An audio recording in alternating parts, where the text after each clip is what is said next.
Brother, come here quick, it's her. Already?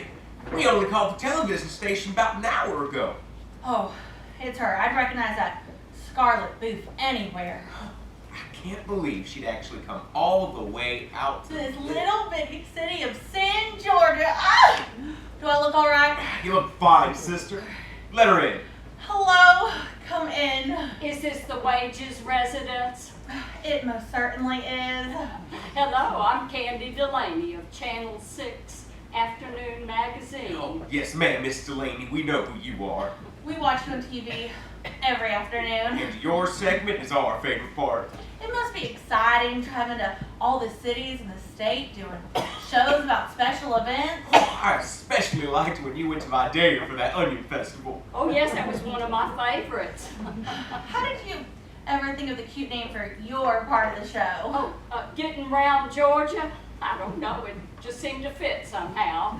It's just so clever. Do you find out about all those things? Like when you went to the Atlanta Braves game in Atlanta? Oh!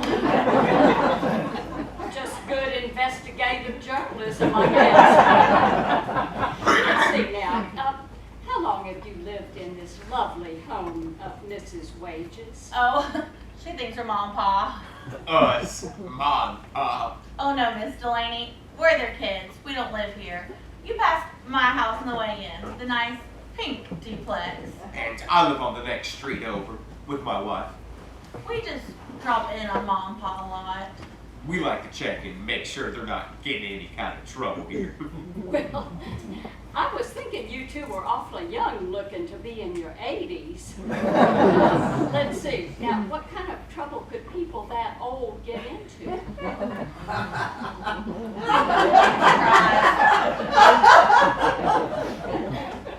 How did you get here so fast, Miss Delaney?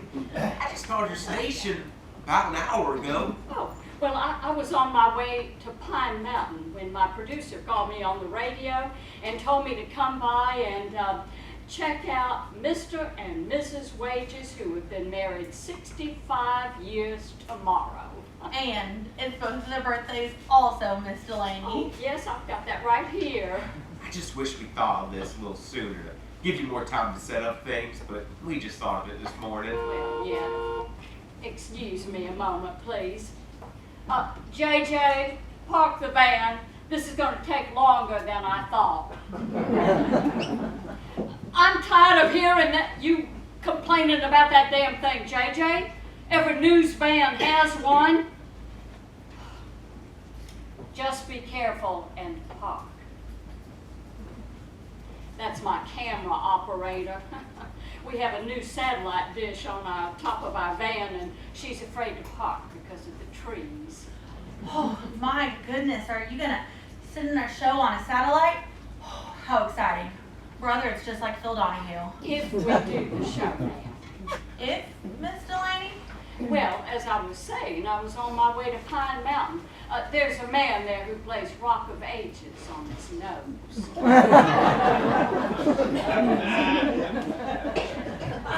Bernie Baker. You're going to put Bernie Baker on TV?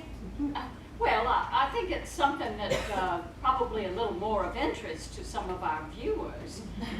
You think an old man making disgusting noises with his nose would be more interesting than our mom and pa? Look, I can tell that you think your parents are very special. But I'm afraid a show about two very old people, well, it just might be depressing. But ma'am, tomorrow is both their birthdays and their wedding anniversary. I understand that, sir.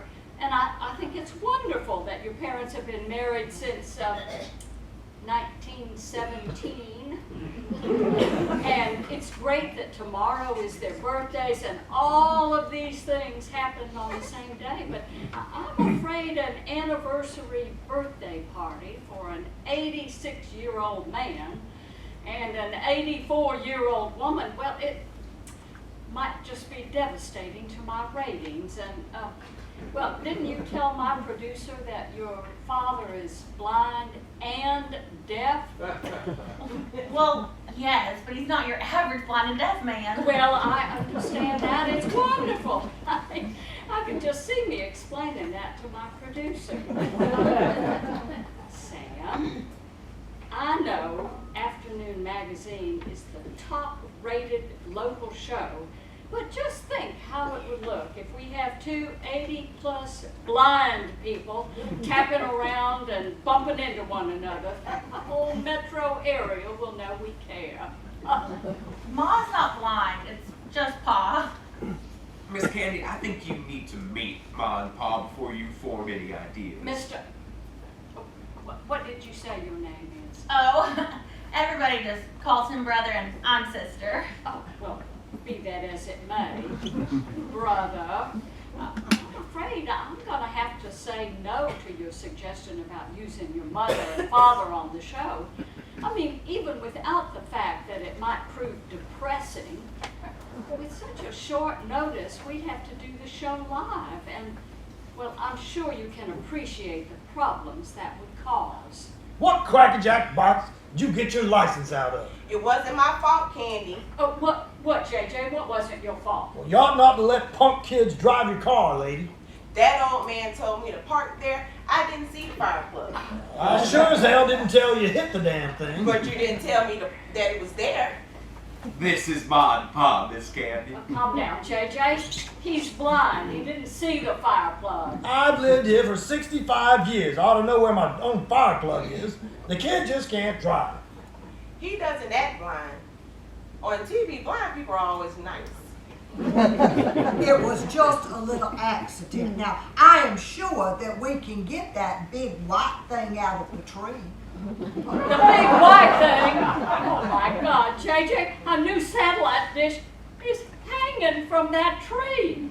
And our van, JJ, our van is sitting on top of the fire plug. That's what I was trying to explain, Candy. Oh, well, this had better be good, JJ. I mean, Channel 6 is not going to like this. They can hire a hitman for less than that van cost.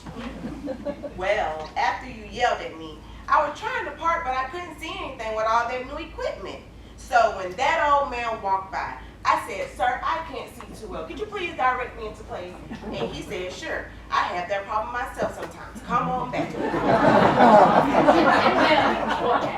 Well, when I came on back, I heard the satellite being yanked off the van. So, of course, I looked out the window to look. And then my foot slipped on the gas pedal and I wound up in the fire plug. But it was all his fault. Ma'am, if your husband is blind, why didn't he just say so? Well, Howard knows the block so well. Sometimes he forgets that he can't see. My husband, Bud, always lets Daddy park the station wagon. He doesn't drive very well either. JJ, I think in the future you should just ask a seeing person for help. If he's blind, why does he wear glasses? Well, you see, Howard's hearing went faster than his eyes did.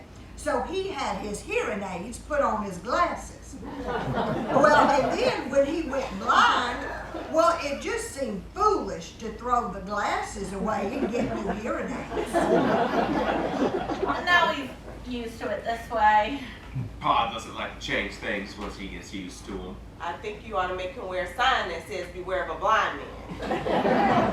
Y'all quit talking about me like I'm dead. Now, who's this girl y'all talking to? Oh, well, I'm Candy Delaney of Afternoon Magazine. I wouldn't call myself a girl. When you're my age, everybody's either a boy or a girl. Come on, Hazy. Let's you and me see if we can get this girl's van off that damn plug. No, it's all right, Pa. I'll take care of it. JJ, come on, you can help me. You are right, sister. They aren't what I expected. How would you folks like to be on my TV show tomorrow? Well, what on earth for?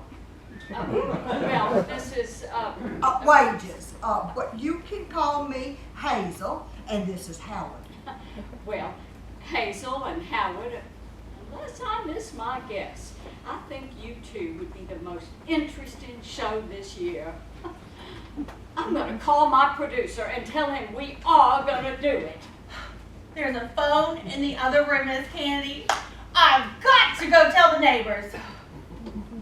What's Afternoon Magazine, Hazy? It's some TV show that brother and sister like to watch. Howard, when are you going to grow up?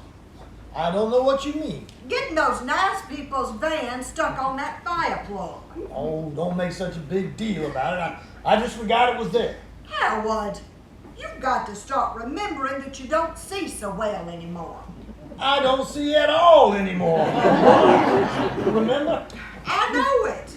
And you've got to quit charging through life like a bull. You are 86 years old and blind as a bat. And you can't keep acting like you're not. What do you want me to do? Just roll over and play dead? Or get a dog? I don't even like dogs. No, but, Look, and I grow up and they put me 6 feet under.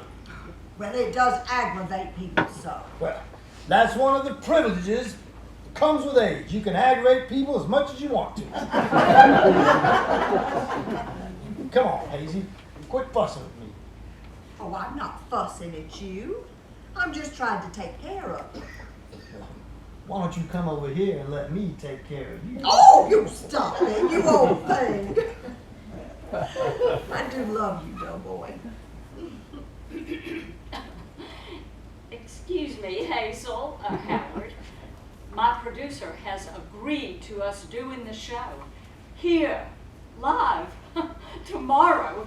But he wants me to talk to you first so that you understand what's going to happen and see if there's anything in particular that you want to talk about or anything that you don't want to talk about. Well, we won't talk about our sex life. That's too personal. Oh, okay, that's fine. Let's see now here. First of all, how did you two meet? Well, we never did meet. Huh? My family lived next door to Howard's. We grew up together. Oh, the girl next door. How wonderful. Since Hazel was born on my 2nd birthday, our parents felt like we should just be special pals. I think that's why Howard asked me to marry him. He didn't want to have to get used to somebody else. Now, Hazy, you know that's not true. You asked me to marry you. When I was 5 years old. Doesn't matter. You asked me. So who finally popped the question? You know, I don't rightly remember which one of us did. Well, everybody just assumed that we would get married someday. Everybody except that damn Darden. It just seemed to make sense. She was such a cute little thing. Oh, doughboy. Why do you call him Doughboy?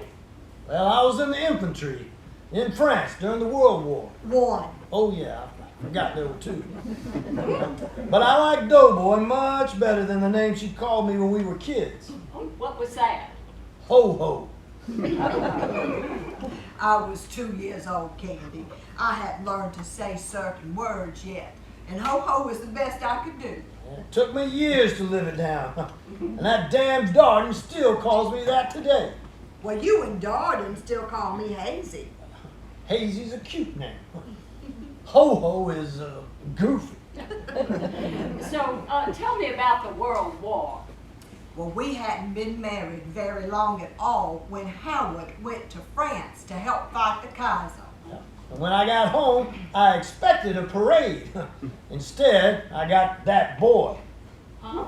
That boy. He means brother. She wrote lots of letters, but she never mentioned she was going to have a baby.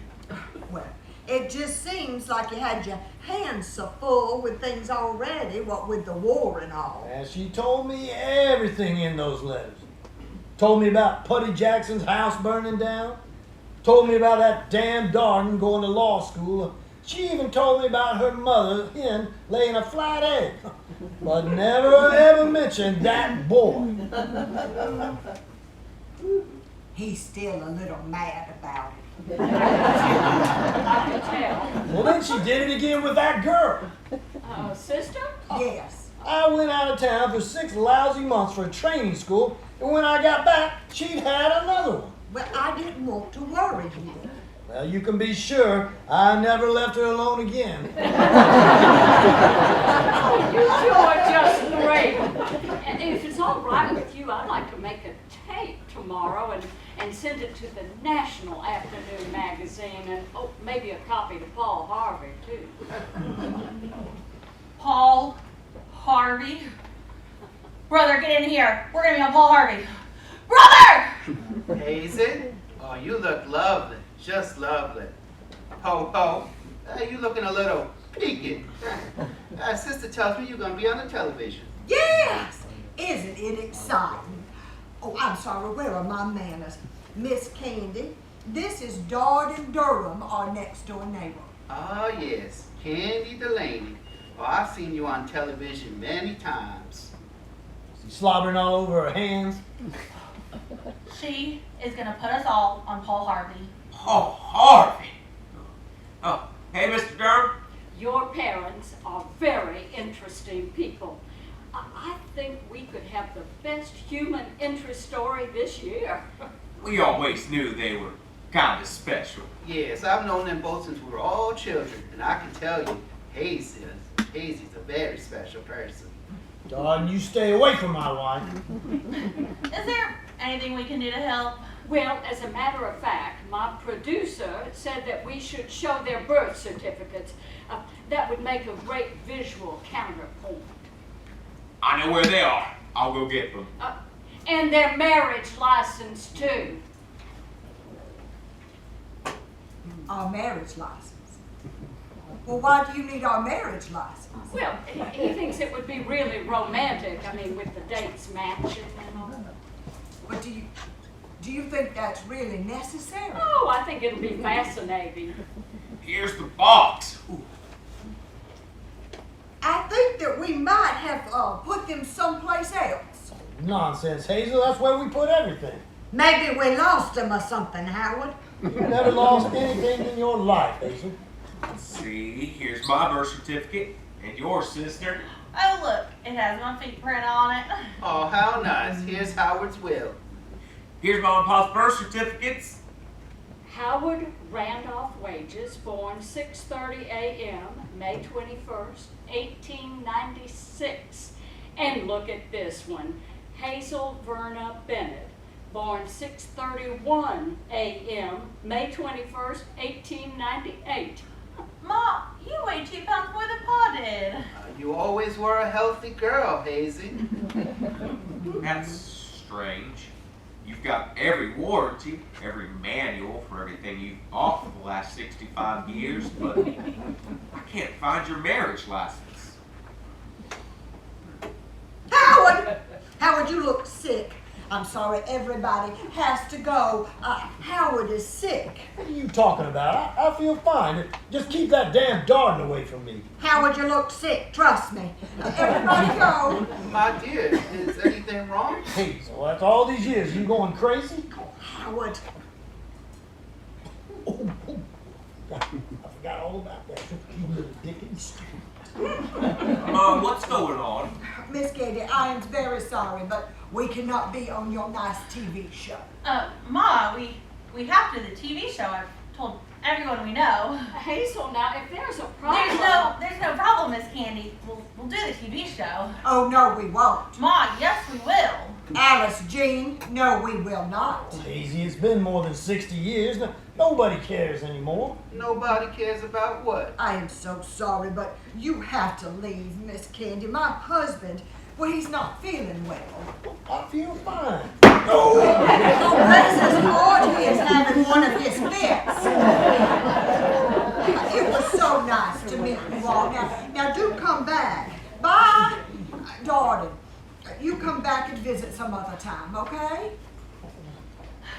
Ma, what is going on? What's your Pa made about nobody cares anymore? You like to broke my toe. Ma, tell us what's wrong. Boy, don't you talk ugly to your mother like that. I'm sorry, Ma, but what's wrong? Well, there are some circumstances surrounding our marriage that, well, we've never told anyone about. What is it? It's very hard to explain.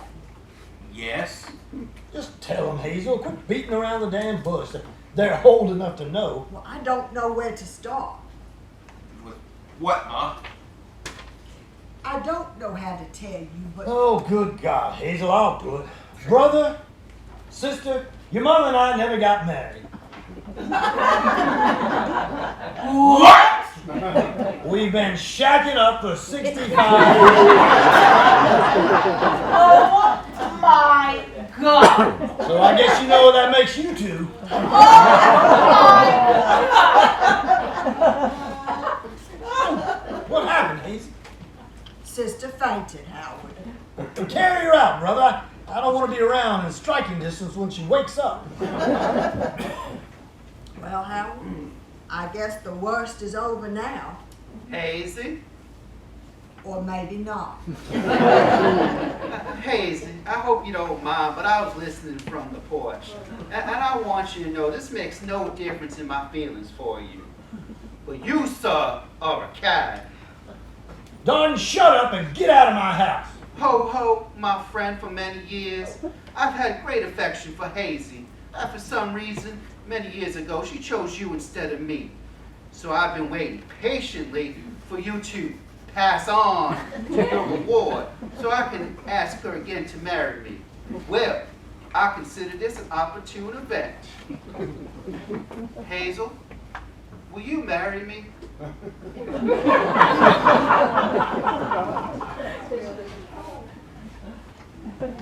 Is he gone? Yes. Good. Howard, Yeah? is this really happening or is this some kind of nightmare? Well, if you mean the part about that damn Darden proposing to you, it was a nightmare. I'm not sure if it's yours or mine. I can't believe all this after all these years. Hello? No, Dodd. No, I'm not going to marry you. No, of course I like you, Dodd. No, it has nothing to do with that. Okay, Dodd. Oh, Dodd. Hang up that damn phone. What are you screaming about? What did he say? You know what he said. He proposed to me again. Not that part. The part that made you giggle. Oh, that part. He said, well, goodbye, Hazy, and give Ho-Ho a big kiss for me. Damn Darden. Now listen, you son of a bitch. If you don't leave my wife alone, I'm gonna come over there and wrap that bow tie around your neck so tight your eyes are gonna bug out. Hey, calm down, sister. Look, I thought you were somebody else. You talk to her. I hate it when she squeals like that.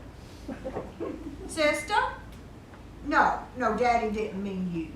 No, he thought that you were Darden. No, sister, it's not all over town. No, just you and brother and Darden know. No, he's not going to say anything. He wouldn't want to hurt me or Howard. Oh, I know, sister. Now, please don't take on so. You know, sometimes life is just a... Booger. Sometimes life's a booger. Howard, will you come talk to her? She's very upset. Sister, I wish that you would come back over. I am sure that if we could talk about it, you would understand. Oh, she understands. She knows what shacking up is. I would talk to her. I don't want to talk to her. She doesn't approve of our relationship.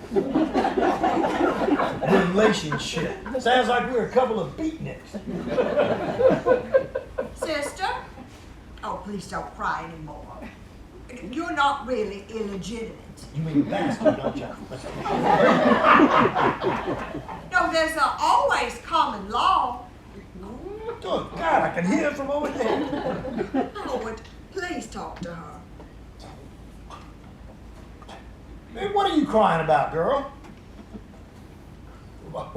Well, lots of very famous, very important people have been born bastards. Howard! She hung up on me. Well, thanks a lot, Howard. Well, you told me to talk to her. Well, I wanted you to make her feel better, not worse. You didn't tell me that. And you don't have to be so rude to Darden. Rude to Darden? That man stood here and told me he was waiting for me to die so he could marry you. Oh, Howard, you know how Darden feels about me. And I never liked him. Well, I think he's a sweet man. Yeah, sure, he's not waiting for you to die. Don't you worry, Doughboy. It's you that I love. I know you're irresistible, but I don't like anybody else knowing.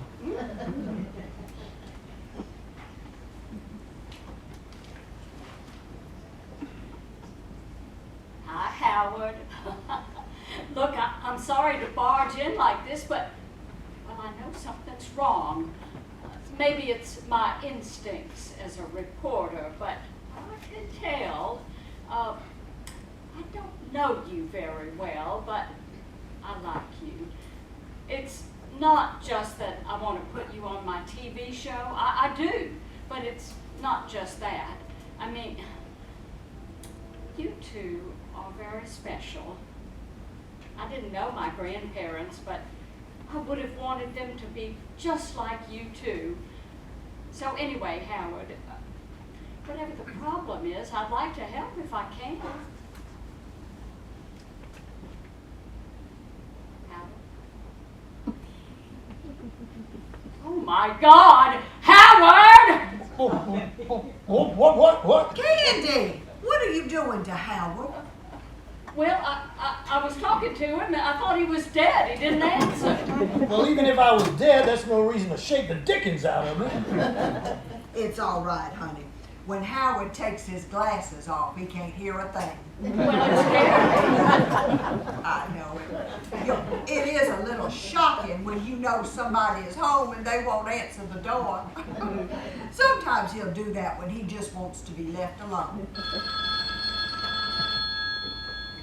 Hello? Oh, hello, darling. No, darling. Darling, I love Howard. Yes. Goodbye, darling.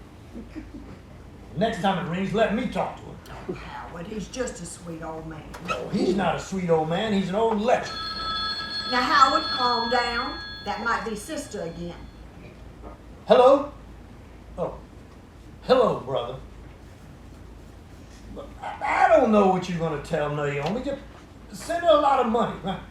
Maybe she'll stay at her mother's another week. Boy, don't whine. I'll tell you what. I'll go with you to the airport Saturday and I'll explain it to her. Hello? Hello? Damn. Nobody gives me credit for any tact. Now, girl, what do you got your panties in a wad about? Howard! Don't hit me. Hazel, Howard, look, I know something is wrong, and I want to help if I can. Is it something to do with your anniversary? Missy, if we did have a problem, a television reporter would be the last person we'd tell. Howard. Hazel, I don't know what I can say to convince you, but I really do want to help if I can. Well, Candy, the only problem with our anniversary is, well, we don't have one. Oh, sure, let's tell everybody in the world. Beg pardon? We never got married. We just said we did. Oh, you never? Now, wait a minute. Wasn't this back in 1917? I mean, I didn't know that sort of thing went on back then. Well, we always were trendsetters. We tried to explain it to the children, but they wouldn't listen. On our birthdays back in 19 and 17, Hazy was 19 and I was 21. The United States had just entered the World War. One. Oh, yes, I know. Well, things were crazy back then. President Wilson was talking about enacting a universal conscription. Universal conscription? And today they call it the draft. So, with Howard turning 21, we knew that it would just be a matter of time. And we were feeling very close. And very romantic. So we jumped in the old Model T and drove over to a dance in the next county. And as luck would have it, Luck had nothing to do with it. we broke down 20 miles from anything. There was nothing we could do, just sit and wait for the sun to rise. So the next morning, Howard fixed it and we drove home. In the meantime, her parents organized a posse. Oh, Howard, it wasn't a posse.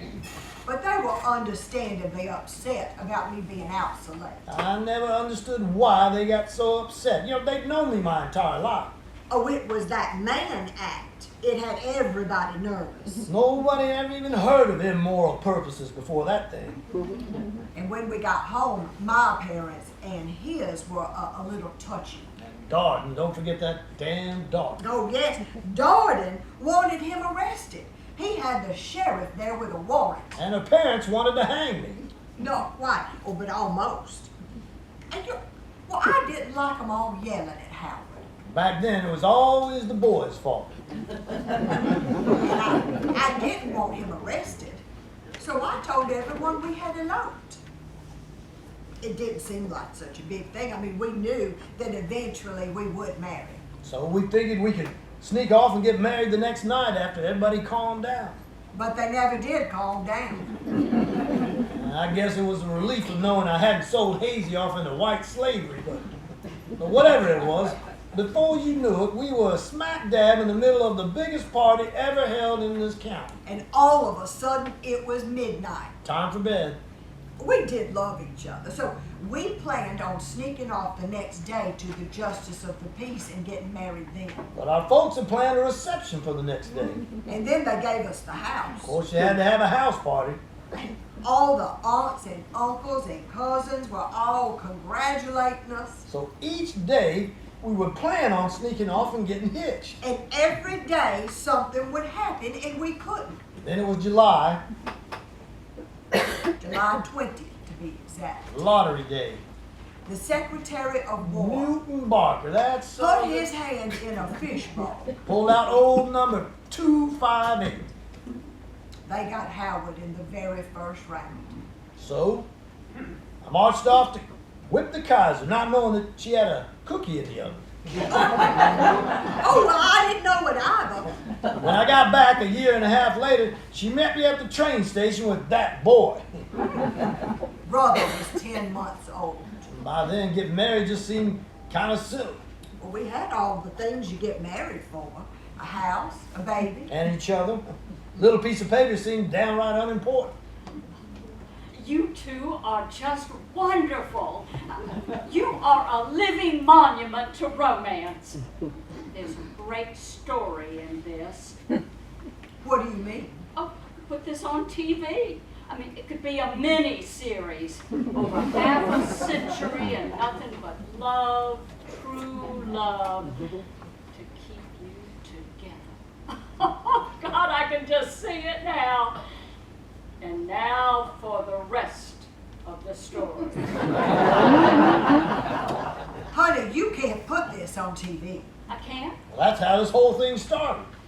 I can't put this on TV? No, we told the children earlier and they were very upset. They don't want the whole world to know that their parents are living in sin. Living in sin? The wages. The wages of sin. Oh, this would be a great show. Well, of course it would be a great show, but I can cancel it. Well, I will tell Sister that everything is all right. Oh, Howard, I'm really glad I got to meet you two. You are an inspiration. Yeah, I hope this isn't going to leave you without a show. Oh, no. There's a man in Pine Mountain who plays Rock of Ages on his nose. Go take that. Oh, yeah, Vernie Baker. I know him. You know he doesn't have any teeth and he drools all the time, don't you? Well, it's not going to work. Sister says that we all have to move to another state. What? Sister says that she has already told all of her friends that we are going to be on TV tomorrow, and if we aren't, they're going to want to know why. So we'll do the show. We just won't mention the marriage license. No, Sister says, regardless of the program, that you and I are living in sin, and that she and brother are bastards. Howard, she makes it sound so dirty. Oh, Hazy. Howard, is it so bad, what we did? Ever since I was a little boy, the one thing I've always known is for sure is that I love you. Now, anything we've done or have not done is because of that love. Now, there's nothing wrong with that. Oh, old boy. Except maybe that damn girl. I don't understand why she's so upset. I mean, these are more modern times than 1917. Nobody cares about these things anymore. Well, sister cares. Well, how about if you just run out and get married now? Oh, we couldn't keep something like that a secret. And then everybody would know that we weren't married before. This is ridiculous, Hazel. At our age, we should be worrying about senility or Medicare, not whether or not to get married. Okay. Well, how about this? Just renew your vows. Well, what the hell is that? Well, a lot of people today remarry on anniversaries to celebrate the original marriage. But we don't have an original marriage. I know that. Look, we'll get a preacher. We'll tell him the truth. We'll have it all set up for tomorrow. We've got the camera operator here, and we'll do it just like a regular marriage. I'll have my show, and you two will get married, and sister will be satisfied, and nobody will be the wiser. Well, it would solve our problem. Oh, Tommy Rock. Howard, We don't have a problem. Brother and sister have the problem, not us.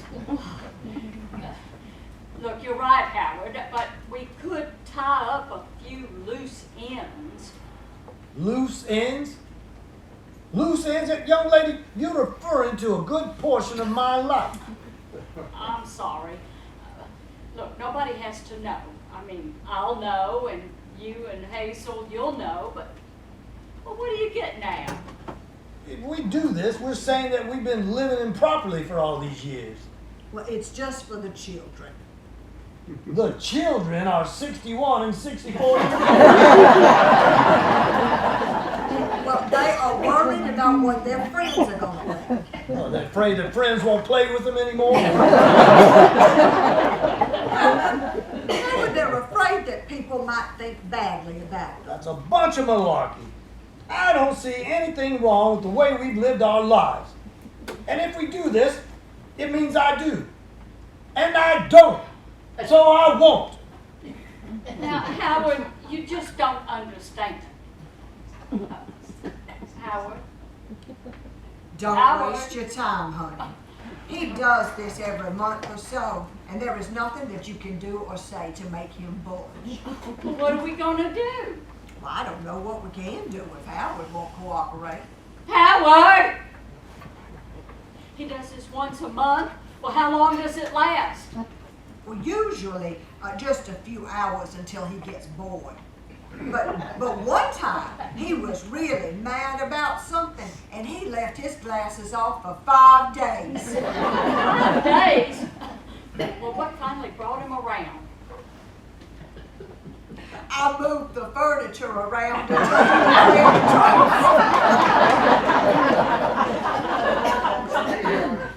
I have never seen him be this stubborn about anything before. Oh, great. So we can expect him to act like this for at least a week.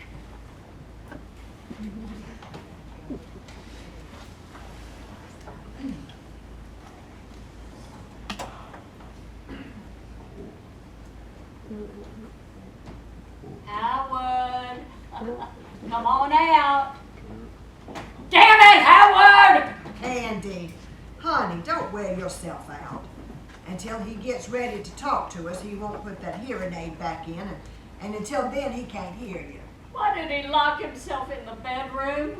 Oh, he just does that sometimes. He'll come out when he's good and ready. Well, how can you stay so relaxed? Well, after knowing that man for 84 years, I have gotten used to the fact that, well, he's a little nuts. Drive me crazy. That is just the way he is, Keith. He is the most stubborn, aggravating, opinionated old goat in the world. And you're still madly in love with him, aren't you? You know what, honey? In 84 years, I don't think that I have ever been bored. Oh, I've gotten mad at him plenty of times, ready to murder him, but I have never been bored. Even when we were children, it was like that. he would pull my hair and tease me until I could almost scream. And then he'd pop up and he'd want to go fishing or build a tree house. And you've never been sorry then that you married, well, not, or almost married. I don't know what to call it. I'm sorry, Hazel. I'm not sorry about anything. I can't imagine my life without Howard. He's always been there. And whether or not we are legally married, well, we're still part of each other. I can't figure out why he's being so stubborn about this. Oh, I can. First, he is just by nature argumentative. You say black, he says white. And secondly, he just likes all the attention. And I would imagine part of it is he's afraid. Oh, I can't imagine Howard afraid of anything. Oh, he is a very brave man, that's true. But I've seen him frightened several times. When he started losing his eyesight, he was one scared man. Howard doesn't like for things to be different. He gets used to them a certain way, and that's that. Do you know that he has had chicken noodle soup for lunch for the last 15 years? Every day? Yes. And it is not that he even particularly likes chicken noodle soup. But he knows what it tastes like. He knows where it is in the pantry, and he knows how to fix it himself. One time he said to me, "Hazel, you can depend on chicken noodle soup. I like that in a can." So what has that got to do with you two getting married? Well, he's afraid that things will change. I mean, it won't. But that's probably a big part of this whole thing. Maybe he's a little worried about having to grow up. What do you mean? Oh, I've watched you two and Darden. Well, a lot of times y'all act like friends, you know, almost like playmates. Well, that's true. I never thought about it. But we were friends before we were all anything else. Well, maybe that's why you're so much fun to be around. Well, just because I want to get married doesn't mean that we can't still be friends. So why is it so important to you? I just always wanted a wedding, you know? With the gown and the flowers. Oh, when Darden got married, it was so beautiful. Oh, Darden's married? He's a widower, bless his heart. You see, when we were teenagers, Darden and Howard, they were always fighting over me. And I told Darden that I loved Howard. But he said, "Oh, but I'm so much nicer than him." Anyway, when he was about 25, he met Ruth Ann on a trip and fell head over heels for her. She died a few years ago. A year or so later, Darden decided that he still wanted me, and he told Howard, and well, they've been fighting ever since. Can't you get them to stop? They've both been doing it so long, I don't think they know how. Plus, I suspect they both enjoy it a little bit. What, do they really hate each other as much as they act? Oh, no, I don't think so. Darden ran for Senate back in the 40s, and Howard voted for him. He was very disappointed when he lost. Of course, Howard did say, "Trying to get rid of that damn Darden is like trying to get rid of an Irish politician. Nobody wants it either." And you think Darden likes Howard? Oh, I know Darden likes Howard. How? Well, during the World War, Darden was in law school and Howard was overseas. Darden was a little too young to be drafted, and his father would not allow him to enlist. He wrote me letters every week asking how Howard was. And when he was home, he came over every day asking if I needed anything or if I had a letter from Howard. I told Howard that Darden was asking about him, and he said that Darden was just hoping that he got shot or captured. Maybe he was. No. During that whole time, Darden never flirted or made one improper advance. No, he was just concerned. Well, of course, as soon as Howard got home, everything went back to the way it was, and they were at each other's throats. I guess they're friendly enemies. Or enemies that are friends. What are we gonna do about this whole mess about the wedding? I don't know. I thought about it, and I just don't know. Maybe I need to do something drastic. Like what? I'm not sure, but it'll come to me. Hazel? Hazel, I know you're in there. You're knitting. I can smell the wool. You, Candy, I can smell your perfume. You two think you can just... A helpless man can cause me because I'm blind and deaf. Well, I'm not helpless. I've got other senses. The sense of smell is far more important than anything. It's been proven scientifically. The sense of smell is the most important... All right. Put the furniture back before I kill myself. I'll put my hearing aid on. Howard, we have to straighten this whole thing out. Now, as far as I'm concerned, it is straight. Does that mean that you won't marry me? Hazel, we've been together since we were born. We have 2 wonderful children. Do you mean to say that a stupid wedding means that much to you? It's not the wedding anymore. It is the idea. It is the principle of the thing. What the hell are you talking about? You won't commit yourself to me.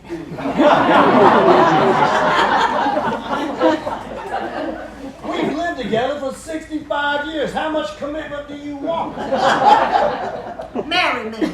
No. What? No. Well, all right then, Howard.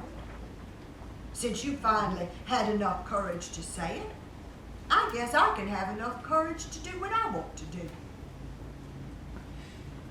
What are you doing?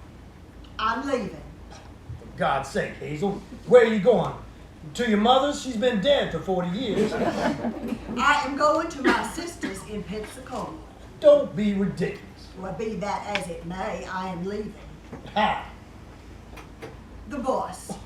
You can't take the bus that long. You throw your back out. Well, I'll get Darden to drive me. He won't mind. Goodbye, Howard. You stay away from that damn Darden. She's in the bedroom, sir. I guess she's packing. Packing? Packing? Well, then let her run off with that damn Darden. Who needs her anyway? Oh, you don't mean that, Howard. Yes, I do. Now, I got along fine with her before I met her, and I can get along without her now. But Howard. I know it was only for 2 years, but I did just fine. Is my chair in front of the picture window? Yes, sir. This always was my favorite place to sit. Well, it is a beautiful view. I put this window in myself back in 1923. It was hard as hell trying to find a sheet of glass that big back then, but the birds fed back here and I wanted to watch them. Well, I didn't realize people had picture windows that far back. That far back. Yeah. Most people didn't. We were the first around here. When they did start getting them, they put them in the front of the house. Never made sense to me. Why would anybody want to look out a big pretty window like that and just see the street? Well, it does seem kind of silly. I used to sit here for hours on end looking at the birds. I used to put food out for them. Sometimes the squirrels would come and steal the seeds. You see that pulley? Oh, what's it for? I rigged it up. It's attached to some string and more pulleys going out to the biggest bird feeder. When the squirrels got in to eat the seeds, I'd pull the string and a sock with sand would plop down on their heads. I can still see them. I didn't hurt them at all, but just scared them. Yeah, they got too smart for me, though. They would sit facing me when they were eating, and when they saw me reach for that string, jump on down. It's been one long battle with those damn squirrels. When my eyes started going, my aim got bad. It all just seems like yesterday. I forget just sometimes just how long ago it was. Did I ever tell you I taught my wife how to walk? How many men can say that? It was just down the block at her mother's house. I remember holding her hand and walking up the block hollering, "Looky, Mama, Hazy can walk, Hazy can walk." I was more than 3 myself, and I remember it just as clear. They were trying to teach me how to say Hazel, and Hazy was all I could get out of her. But we were such good friends. It just made sense that we'd end up getting married. Now, there I go again. I always felt married to Hazel, that's why I forgot we weren't. I always intended to do the right by her, but when I marched off to Europe, she said I looked so handsome in my uniform. Was I ever proud? And scared. Yeah, scared I'd never see her again. I've always been more afraid of her dying before me. You know, when you die, that's it. But try to go on without her, well, she's like a part of me, like my head and my heart. At the Battle of Belleau Wood in France, it was the first real battle we were in. In between the cannon blasts, you could hear the men crying out, "Dear God, help me, Jesus." Me, I just kept thinking, "I'll be back, Hazel." That made me go on. I promised I'd be back, and I did. Came home to her and that boy, and later on we got Alice. I'll tell you, as aggravating as they were and are, I've always been mighty proud of my family. We just keep changing. It seemed like yesterday or 50 years passed, and I can't slow them down. I used to sit right here in this very chair, watching the birds and watching Hazel. The light would come in over her shoulders, and she looked so beautiful. Then the light faded, and then the color disappeared. But in my mind, I can still see her, just like she was. I see her pretty blonde hair and freckles on her nose. I don't want to change. I want things to stay the way they were. Hazel! Yes, Howard. You aren't going to Pensacola, are you? Well, I was thinking about it. Well, who will take care of me? Howard, you are perfectly capable of taking care of yourself. But I could starve to death. There's plenty of chicken noodle soup. What if I run out? I am sure that brother and sister will buy you some more. No, they won't. They're mad at me. They'll get over it. Hazy, Ho-ho. you know you don't want to go live with your sister. Oh, she's been asking me to come for years. And you haven't gone because she's not as much fun as me. Oh, she's a lot of fun. Well, she's lived in Florida for 10 years and never gone to the dog races. She doesn't like dog races. Or Disney World. She doesn't like big mice. We could go together. Well, she certainly doesn't like you. Maybe we could go stay in a motel Howard. by the beach Howard. for our honeymoon. But Howard, what are you saying? We could go dancing. Wait, no, back up, Howard. Back up. What did you say about a honeymoon? Remember when we used to go dancing, Hazy? Well, the bells are ringing for me and my gal. Oh, now don't think you can get me to stay by acting Oh, nice. the birds are singing for me and my gal. Howard?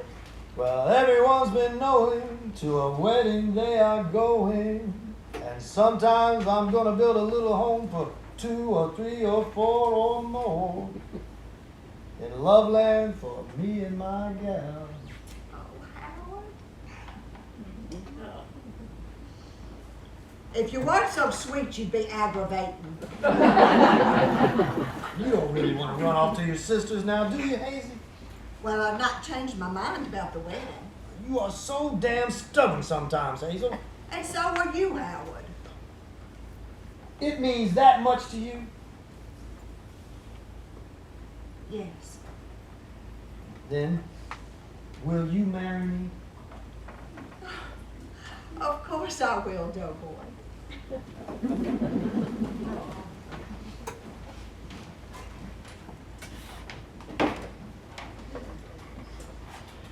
Where the hell is Candy? I'm here.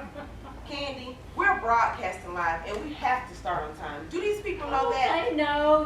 Now, you are taping also, right? Sure. Paul Harvey's copy is in here in the machine.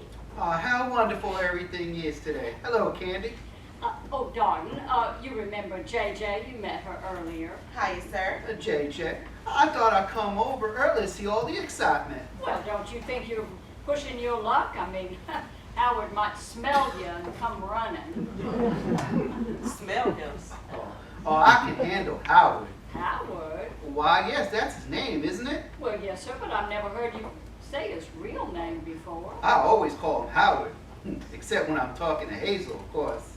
Why's that? Oh, if I call him Howard, nothing happens. But when I call him Ho-Ho, oh, he becomes a wonderful volcano of a man. Maybe you ought to take it easy with him. Easy with Howard? Nonsense. Or at least lay off his old lady. JJ, Word gets around and around and around. You ought to cool it hitting on her all the time. I have no dishonorable intentions towards Hazy. But you're constantly asking her to leave Howard and run off with you. Yes, but I certainly don't expect her to do it, do you? Well, then why do you keep on? Everyone needs a hobby. Closing to Hazel is your hobby. No, aggravating Howard is my hobby. That does throw a whole different light on it. But you don't love Hazel? Of course I do, but I never hurt Howard. But you will aggravate him. Oh, when I get him real stirred up, it's a sight to behold. His nostrils flare, his eyes bulge. Oh, you can almost see the smoke coming out of his ear. I know for a moment how Matador must feel when he comes face to face with El Toro. You're a trip, darling. It is, Candy. Oh, why, thank you. I'm assuming that's a compliment. Well, don't you think you should just go home and come back later when more people are here? I mean, if El Toro hears you and charges, it might take more than the two of us to save you. You might be right. I'll see you all later. Have you noticed anything weird about this town, Candy? Oh, what's that, JJ? So far, we haven't met any sane people. Observation. Maybe there's something in the water. Well, then quit drinking it, JJ. I need to move this table. What the hell's going on in here? How dare you move my furniture I around? told you to be careful moving things. You know Mr. Wages is blind. Oh, jeez, I'm so sorry I forgot. Please let me help you. Oh, get your hands off me, punk. Candy's doing fine. Well, let's get this show on the road. Well, I want to get out of this monkey suit. there's no one here yet, Howard. Well, sister isn't here? Well, no, sir. Well, where the hell is she? She's the one that arranged this whole fiasco. She's coming, Pa. Well, what's taking her so long? Daddy, I had to stop him by the cake. Isn't it gorgeous? I'll take your word for it. You know, he's blind. Hello, Howard. It's nice to see you looking so well. Why did you bring little Chucky over here? Pa, he's not little Chucky anymore. He's Reverend Chuck. But why is he here? Reverend Chuck is going to perform the wedding. That little kid? Pa, he's not a little kid anymore. He's a fully ordained minister. If you go to church once in a while, you know that. I do go to church every once in a while. I know he's a minister. I just forgot. It seems strange to have a little kid marrying your mother and me. I promise I know how to do it, Howard. Did you tell him everything? I mean, he always has been such a goody two-shoes. Pa, he's standing right beside you. And I just don't want him getting all self-righteous. You know how snotty he can be. I don't know what Ma told him, but you be nice to me. Or nice to him. Brother, come help me in the kitchen. Well, sit down, Chucky. How are you? I'm just fine, Howard. I haven't seen you at church in a month of Sundays. Well, that's true, Chucky. I go just enough to keep Hazel off my back. Oh, Howard, Hazel is just trying to help you with your immortal soul, you know. And my mortal soul is fine, thanks. Still, it wouldn't hurt if you came to church a little more often. Wouldn't hurt who? Howard, a lot of people enjoy coming to church. Hazel, for one. Well, Hazel and I have an agreement. She lets me stay in bed on Sundays, and I let her get up. Well, are you excited about the wedding? Did Hazel explain everything to you? Of course, Howard, there won't be any problem. This is just a formality. I'm sure God considers you two married. God isn't the one that we're having problems with. His sister. Yes, she can be pretty unmalleable, Unmalleable? What the hell is that? stubborn as a mule. Oh, yeah. Well, that's sister. And I don't understand how she got that way. Something about an apple in a tree. Well, I consider Hazel to be a pretty easy-going person, don't you? Yes, that she is. And me, well, I'm nothing if not flexible. Flexible doesn't even start to describe you. It probably comes from Hazel's father. He was, what was that word you used? Unmalleable. Yeah, that was Mr. Bennett. Unmalleable as hell. Well, excuse me, Chucky. Don't give it another thought. Sister, where are all these people coming for the wedding? Well, Pa, since we're doing it live for the 6 o'clock show, only a few people can come. Now, so who are they? Actually, sir, it's just one friend. Yes, sir. Everybody else wants to watch it on TV. They think it's more exciting that way. Who is the one who is coming? Well, Isn't sir, that damn dard what I won't have it? Pa, he's Ma's friend too. I don't want that damn dard in here on the happiest day of your mother's life. Pa, she likes Mr. Durham. It'll make her happy if he's here. It won't make her happy if we're both fighting. Don't argue with Ma. It'll be easier if he doesn't come. I don't want him here. If he shows up, I'll throw him out. That should be fun. A geriatric wrestling match. Try and be a little more understanding, Howard. Hush, Pa, he can hear you. Where's the bride? I was hoping to be the best man. Best man over my dead body. I would hate for it to go to that extreme, ho ho, whatever you say. Did you hear what he said to me? Oh, Pa, Mr. Durham was teasing. Oh, he wasn't. I can tell when he's serious. Ho ho, I'm only here as a friend. Well, you're here for Hazel's friend, not mine. It's true. I do like her more than you. Oh, that's it. That's it. You come here, Don. I'm gonna punch you. Ho ho, don't be ridiculous. Pa, don't. Well, where are you, Don? Here we go. My money's on the old guy. Try and show a little kindness. Pa! I'm not gonna fight you, Howard. It wouldn't be fair. You don't have to fight me, Don. I'm gonna fight you. Now, hold still. I wouldn't want to hit a man who's older than me. Oh, horseman knows. You don't want to hit a man who's gonna punch your lights out. Grab him, Reverend Chuck. I got this. Get out of the way. Howard! Darden! What are you doing? Well, thank God you came when you did, Hazy. I was just about to lose my temper. Temper, oh yeah? Don, you're just as big a sissy now as you were when you were 6. Today of all days, can't the two of you try to get along? This wedding is very important to me. Okay. Ho ho, let's be friends. Don't call me ho-ho, Howard, Don. don't shout anymore today. Now it's almost time for the wedding. Hazy, you make such a lovely bride. And you make a handsome groom. When I was 10, I told you I loved you and I meant it with all my heart. I didn't think there was any way I could love you more than I did right then. But you know what? I was wrong. I love you more, much multiplied by 76 years. Oh, Howard. Oh, it's so beautiful. It's almost time. Places, everyone. Dearly beloved, we are gathered here. Not yet. Wait for your cue. Oh, cue. Oh, my. I don't think I understand television lingo. Well, when we point to you, just ad lib. Ad lib. Goodness, this is exciting, isn't it? Fun for all ages. Are you sure you want to do this, Howard? Of course I do. But are you sure? Hazel, if you want to get married, I want to get married. So then you're just doing this for me? Well, maybe it's time I made an honest woman out of you. Howard, you old goat. But only if you promise to quit beating me. Ho ho, Howard.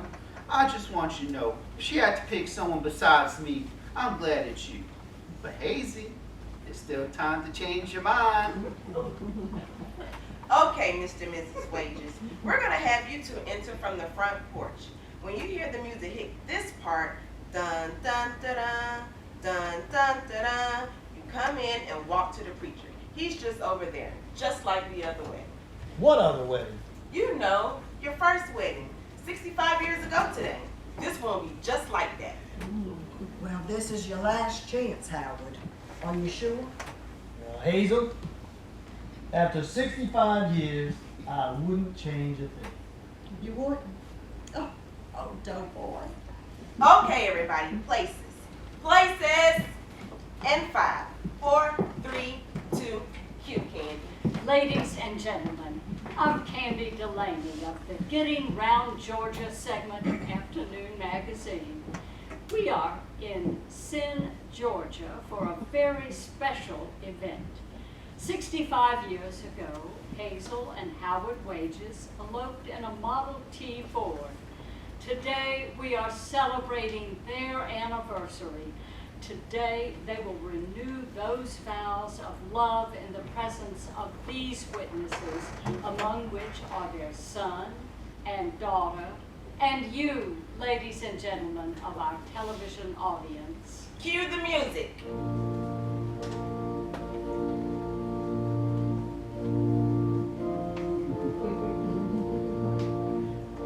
Where are they? Start the music over louder. Maybe they didn't hear it.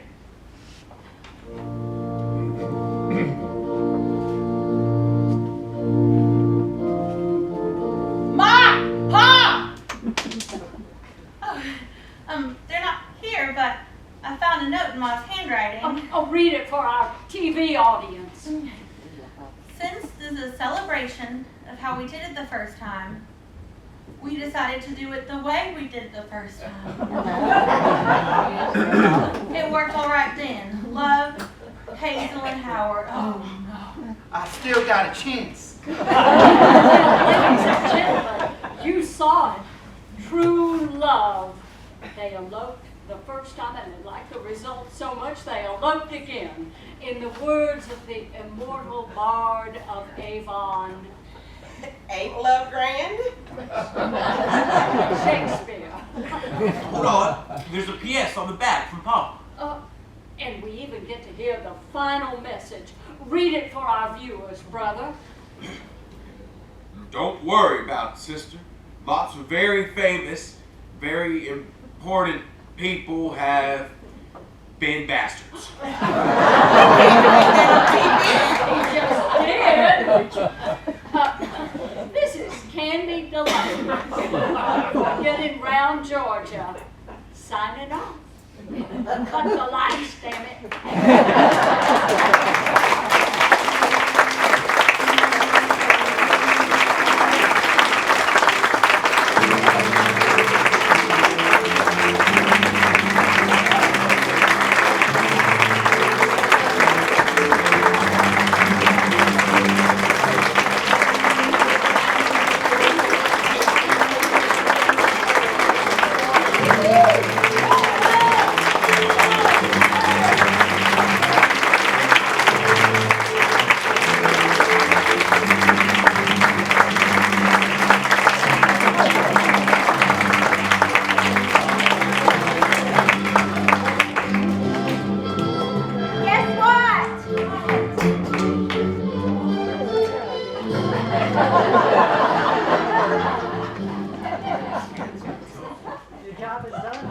Yes, the author is here.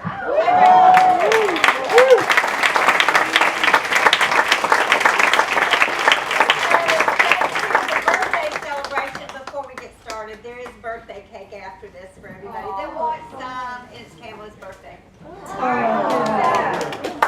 Kamala Parker, the playwright of all those beautiful plays, and this one. So.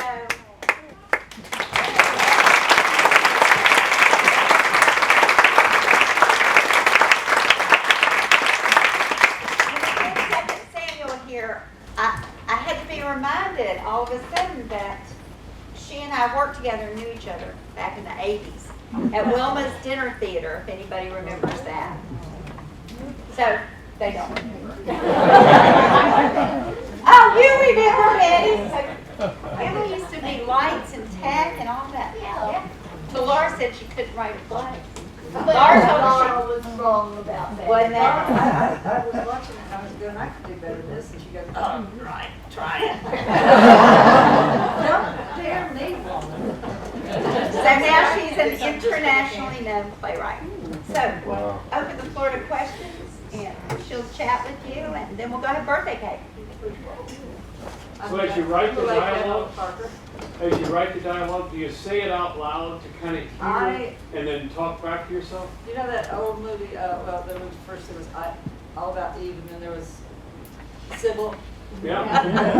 That's me. I moved into my new neighborhood after my old neighborhood, which was used to me.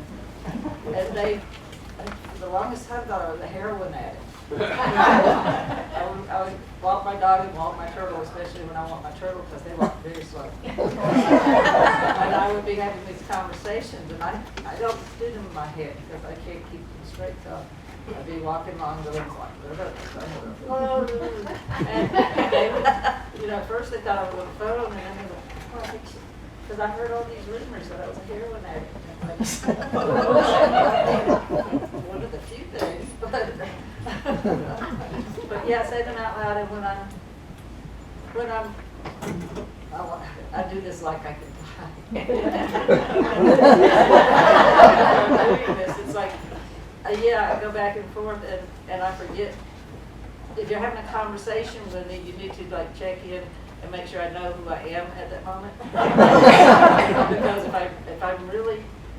if I'm really like zoning in on something, which it doesn't happen quite as much as I would, it's like I forget because I have turned around and reacted to people in certain ways, and they're like, "Do you know where you are? What century this is?" So it's kind of scary in a way, but when I was the youngest of everybody in my family, my aunts, my uncles, my cousins, everybody. I was the youngest, so I got a lot of shuts when I was growing up. So I was underneath the couch, and listened. I listened, and it's like I got lots of stove. I got what I have to wait for a cousin to die. Because it was my great grandmother in Nevada, and her boarding house. That'll be interesting. And it'll be fun if I die, whoever dies first, me or the cousin, because he doesn't know the story. Well, what is the origin of this story? This story came straight off that beach, Northern Beach. You said that was Beachview Drive, When St. Simon's I lived Island. here during the day, the reason I knew Laura, I don't know which came first, the Laura or the egg in the theater. But I was working at the theater, and then I was cleaning her house every week. And I got to listen to her every week. And so I was basically pimping out for houses. And this woman called me. She said, "You got to come take care of Mom and Daddy.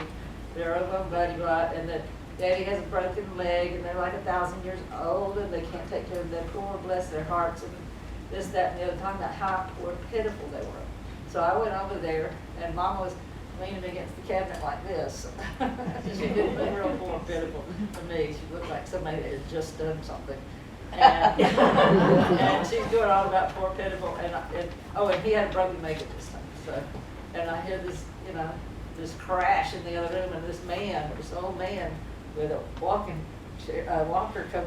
comes zooming through. "Get out of the way! Get out of the way! Get out of the way!" And he's got a broken leg. And he goes out into the backyard, and I was like, she goes, "That's Daddy." And like he was still poor and pitiful, and he wasn't. And found out that she had gotten mad at it and moved all the furniture around. And the fact that they were poor and pitiful, apparently, according to their daughter, just did not stop them much and did not stop him, period, because I was looking out the window and I see the car go by, he's driving it. And he wasn't driving deaf, and he had the glasses. That's why nobody else, and it's like, you just forget he was blind because he knew everything.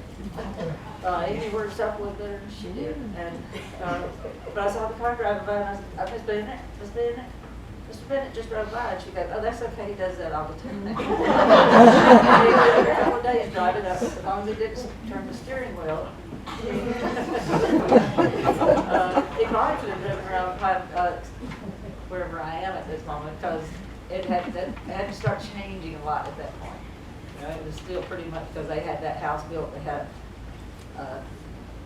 picture window in the front and a picture window in the back, where he had his little, system set up to hit the squirrels in the head.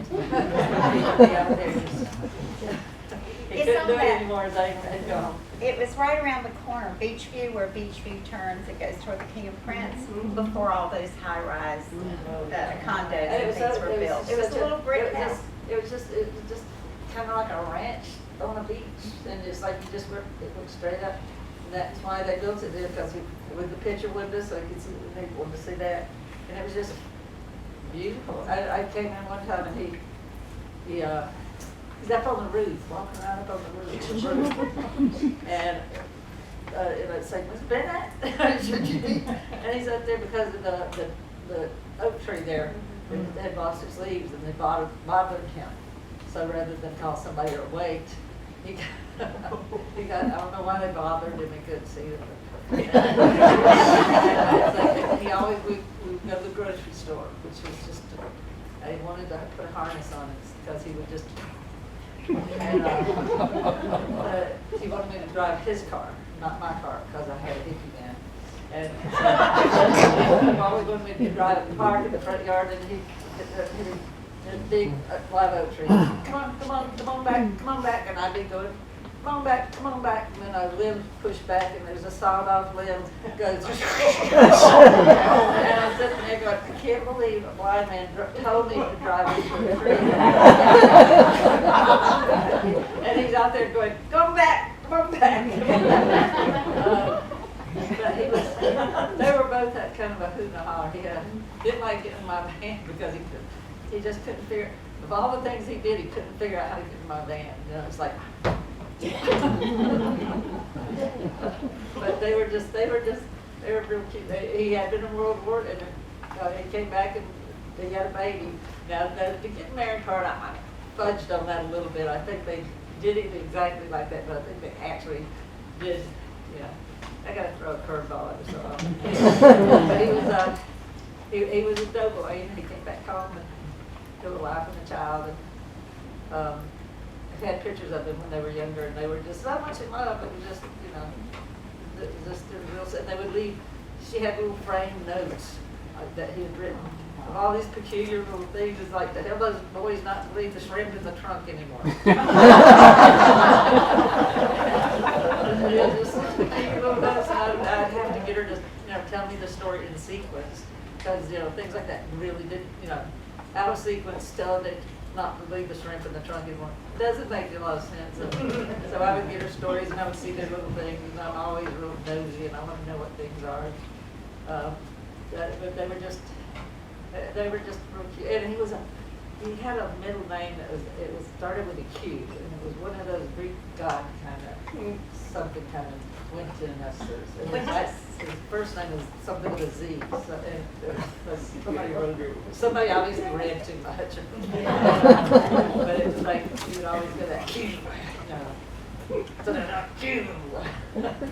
And he was a salesman of some sort, and he was coming home, and he got home, and everybody was crying. His wife was boo-hooing, everybody was at the house, and it's like, it was horrible. He walks in, and he goes, who died? She thought, you did. And the plane he was supposed to get on, he got to the airport, and he realized he'd left something at the hotel, so he went back to the hotel and missed his flight.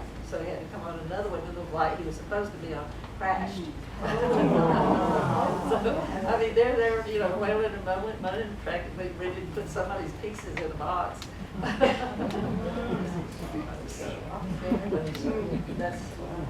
Can't. Every time I think of something interesting, I have to start another.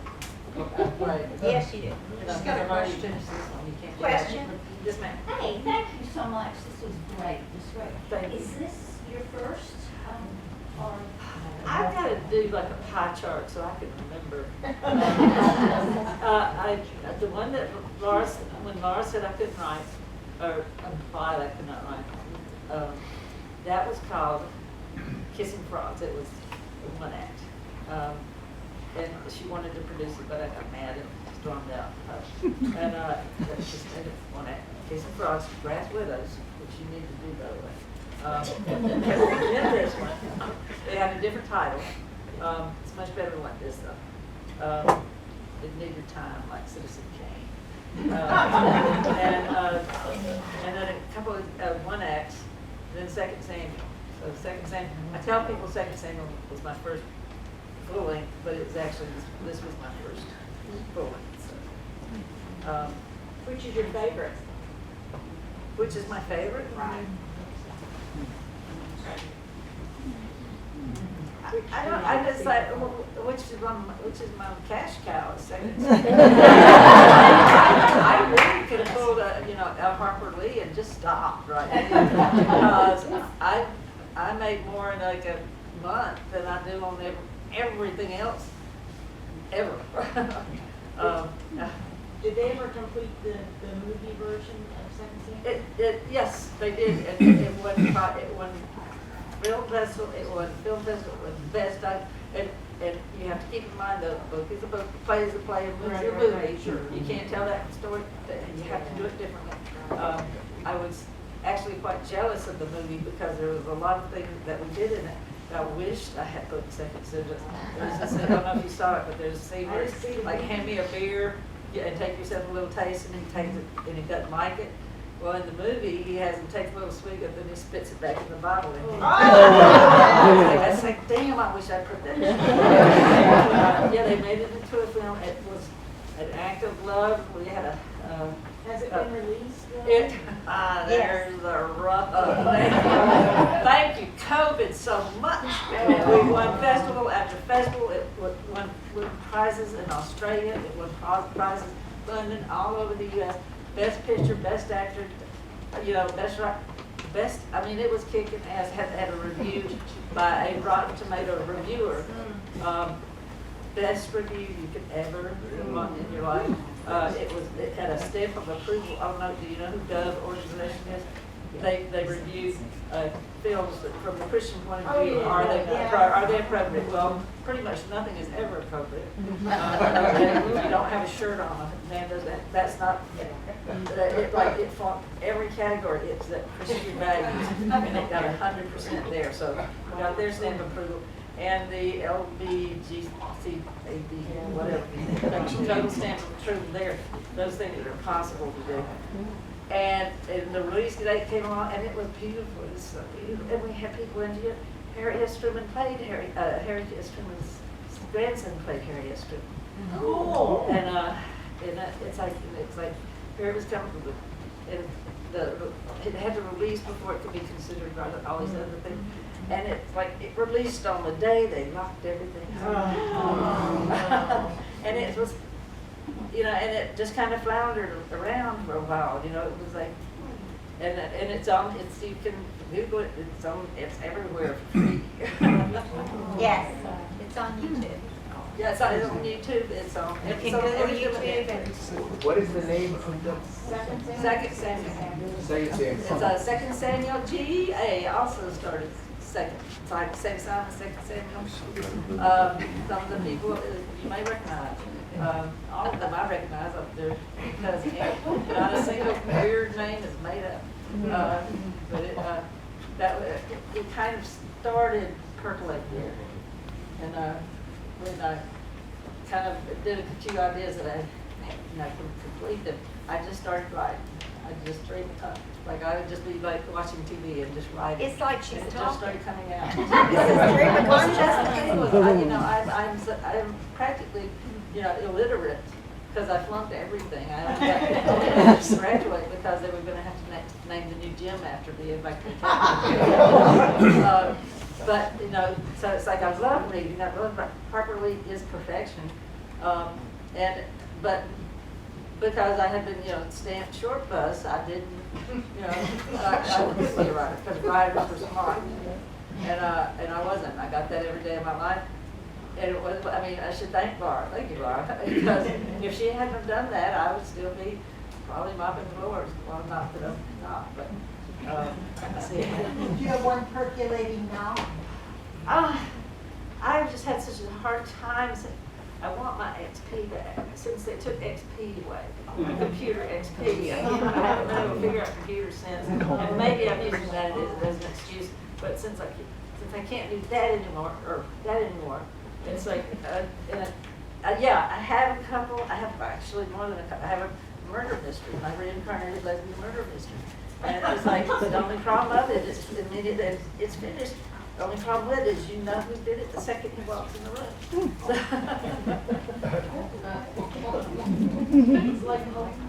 Yeah. Have you ever collaborated with? I have musicals, which I keep pointing out. Musicals, arena musicals do so well. They do well. They do weller. You know, what is it? Right here at Riverside. Right here at Riverside. Music. However, there are stories, beautiful in kind. Yes, I have Matt Martin, who was the very first U.S. Have you seen Second Samuel? Okay, U.S. is the one black character in a sea of white faces, and he was. Was it Second Samuel? Yeah, and he had someone. His partner had passed away, and he was sad. I didn't know him that well, and he was sad, and you know, but I mean, he was going day to day. But I could tell he was sad. And I was in the middle of writing or adapting a short story, Why I Lived at P.O. And it was going to be a very boring play, although it's a perfect short story. And I decided Nat was sad and needed something to do, so I told him we were going to do a musical. He had 2 months, so we had plenty of time. And he said he'd never written a musical before, and I said, well, then there's no time like now. You don't say you can't, because you haven't even tried. I want a song. I want this song and this song and this song. I need it by Friday. So he kept saying he couldn't do it, and I said, no, of course you can't. You have to try. Yeah. And I had to bully him the entire time. He thought he didn't want to, but he did. And we also collaborated. Willing was willing on this time, but he was going through a rough patch again. Called Tallulah and Hattie Dead at the Pearly Gate Cafe. which was my idea. Like I wanted to write and play about Tallulah and Hattie, but I couldn't. It's like other than they were friends, I couldn't find out a lot about their friendship, and I wasn't going to get up there and invent something and not have it. You can't even. I could put it on Wiki, but they will verification. So I knew they were both dead. I was positive about that, so I went with that. And Tallulah and Hattie dead at the Pearly Gate Cafe. When you die, there is no heaven, hell. Tallulah tells you there is no hell, darling, which should be obvious since I'm here. They're warm up back for God. It's like, you're all dead, they're dead, and you have to work off your petty little sins that you're waiting to meet your maker to find out what those things are. And what they're doing to work off their sins is by entertaining you. So it's a cabaret show of sorts, except everybody's dead. And it was pretty good. And we would, just anything we just had been able to back on, it's like, well, let's do it if we could do it. Okay, time for birthday cake.